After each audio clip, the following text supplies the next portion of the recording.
Hey, great seeing you. All right, first chord of the day. The concept behind this is every single one of our chords has 1, 2, 3, 4, 5, 6, 7 notes. That's what we teach from. That's our scale. The reason why we're doing spider exercises is to get comfortable with playing with down and up, the alternating method, and just downstrokes and just upstrokes. That way we're versatile enough to have a little bit of pizzazz later down the road. One of the concepts that we're doing with the scales when we play with the C, D, E, F, G, A, B, C, or C, D, E, F, G, A, B, C, or C, D, E, F, G, A, B, C, is focusing on kind of having the right fingering set. We've done this in a couple different videos. And if you have any more questions about this, what I'd like to do is say these are just the ones that we've seen, that we've played together. Everything is taught from there. So one of the concepts that we don't really talk about is you don't necessarily need to just do do, re, mi, fa, sol, la, ti, do, 1, 2, 3, 4, 5, 6, 7, 1. Sometimes just doing like 1, 2, 3, 4, 3, 2, 1, or 3, 2, 4, 5, 4, 2, 3.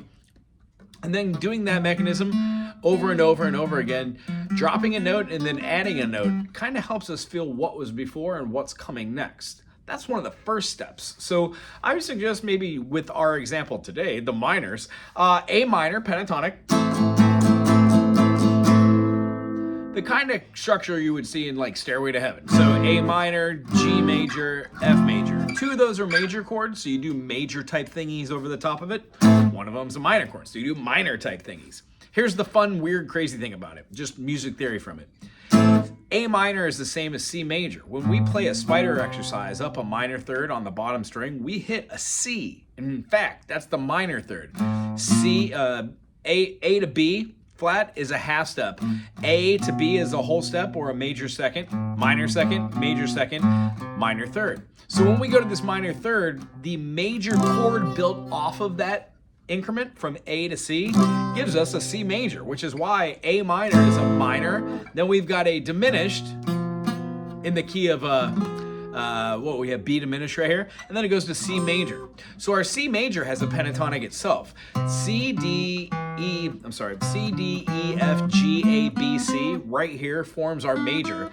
All the notes that are inside of here are essentially the inner fillings of these notes, the tonal notes of the 7 diatonic notes. 1, 2, 3, 4, 5, 6, 7.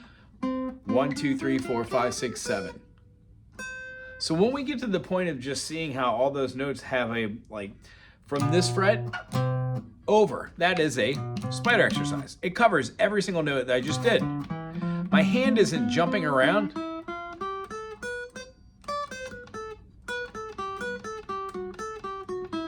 Learning patterns is what we're talking about. So if we're starting with the A minor, realize that all the notes that are part of the C major, these ones that are on this fret right here,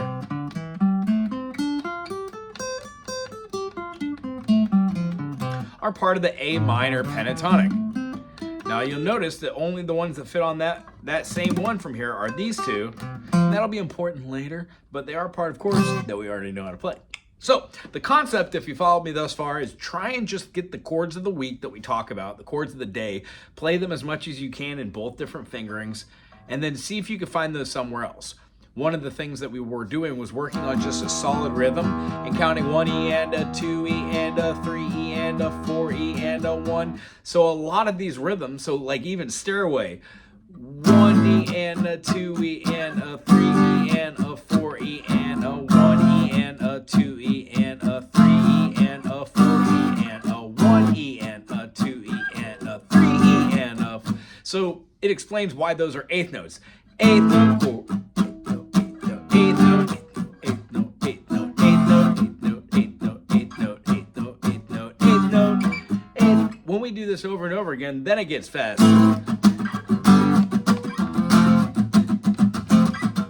And that becomes something really cool that we have that natural rhythm. And it all starts by going super, super slow and counting those 16th notes.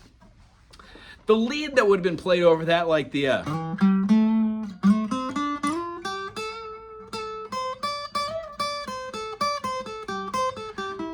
these are all part of the A minor pentatonic.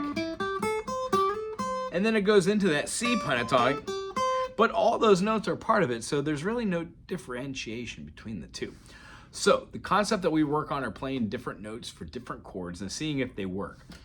Since we're in the Stairway to Heaven example, the chord structures that it has in most of the tablature, as you can see, would be like, it would have like a B minor shape that's kind of like open. It has a bunch of open notes. And that's fine because it's one way to spell it. But if you want to get through the song, yeah, a good thing to do would just be to play like the B minor, or more importantly, like a B minor 7. When it had a funky chord like this one out here, sometimes we just play chords we know. Like a G major would work over that for the top of that when it goes to the A minor 7, to the A minor 7 in a second inversion, and then it has the open chord. Has like a D here, D sus. You could also use this F sus or D sus with the E on top. The one I use is like a G major, and I just cut out the G note. I think that sounds really good. One of the things we see from the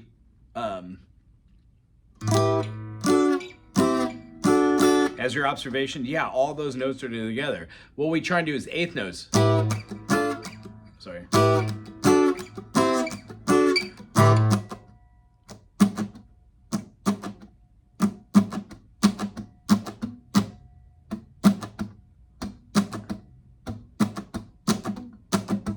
And that's the rhythm that we work on. Then we add the chords. So where you're at is wonderful. Keep going with this. The other chord that we kind of learned that piggybacked off of the top of this subject was the a C9. So a C9 looks like this. It has C, E, B flat, and D. It has an E up top and an E down below. You could add the G if you want.